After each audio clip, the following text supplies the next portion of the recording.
Bonsoir chers téléspectateurs, bonsoir chères téléspectatrices, bienvenue sur la chaîne TCO pour suivre les chroniques de Dr Trabi qui passent sur YouTube ou encore sur Facebook. Vous verrez Centre Médical Philadelphie pour suivre cette émission.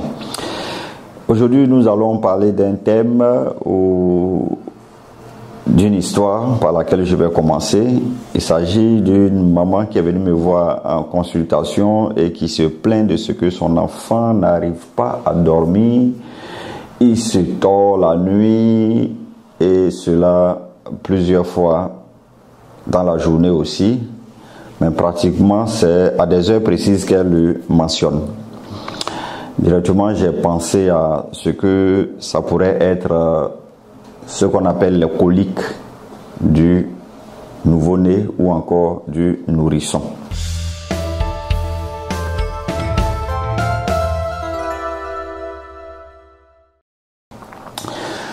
Dans les coliques du nourrisson, ce qu'il faut remarquer, c'est qu'il y a ces pleurs-là qui surviennent avec cette douleur chez l'enfant et sont des situations qui apparaissent généralement après la deuxième semaine. On peut dire vers la troisième semaine de vie déjà, l'enfant va commencer à présenter des douleurs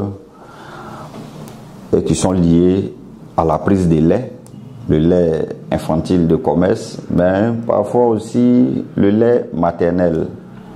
Et ce qu'il faut reconnaître dans cette pathologie, si on peut dire ainsi, c'est lié à la présence de lactose qui n'est pas digérée et qui va donc arriver au niveau des intestins et produire du gaz. Et ce gaz-là, lorsqu'il n'a pas d'issue pour sortir de l'organisme, il va stagner et il va provoquer en tout cas cette douleur.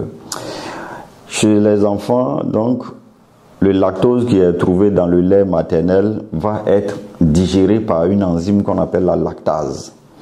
Et c'est cette lactase qui est déficitaire chez ces enfants qui fait que la lactose tout entière va arriver au niveau donc des intestins et va entraîner ce phénomène. C'est pourquoi souvent vous allez voir dans certaines présentations des laits infantiles, on parlera de lait diminué de lactose ou encore lait sans lactose, tout cela pour atténuer les signes de cette affection.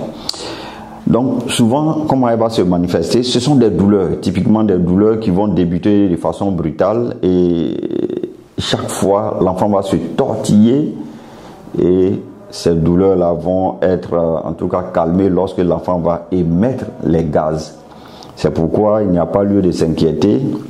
Je le dis souvent à tous les moments que tous les enfants sont passés par là. Tous les enfants passent par là et souvent des mamans disent non docteur, mon premier fils n'a pas eu ça. Il dit non, c'est parce que la durée là n'est pas longue dans le temps et comme j'ai dit, ça apparaît vers la troisième semaine. Mais chez nous Africains ici, on remarque que généralement après 3 mois on ne parlera plus de cette douleur. Sous d'autres pics ça peut aller jusqu'à 6 mois. Donc vous allez voir qu'il y a des présentations qui sont vendues en pharmacie pour pouvoir alléger cela en donnant des produits qui vont calmer les coliques. Ou encore certaines médications même fortes, je veux dire avec du paracétamol. Certains arrivent à calmer la colique de leur bébé, mais il faut reconnaître que ce n'est pas une maladie vraiment grave.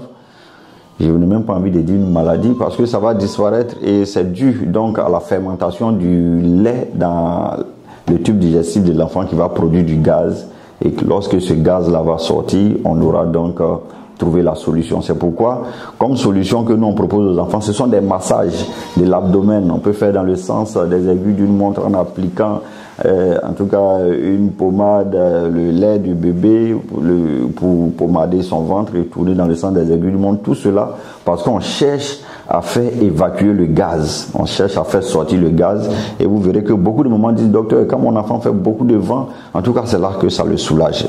Évidemment, c'est le but du traitement. Faire évacuer les gaz et tout ce qui est possible de le faire, c'est ce qu'on apporte en faisant des massages. Et j'ai des vidéos sur lesquelles je vous enverrai les techniques complètes, mais soyez-en sûrs, les coliques du nouveau-né ou du nourrisson ne sont pas une fatalité. Nous vous remercions pour votre bonne écoute et à la semaine prochaine.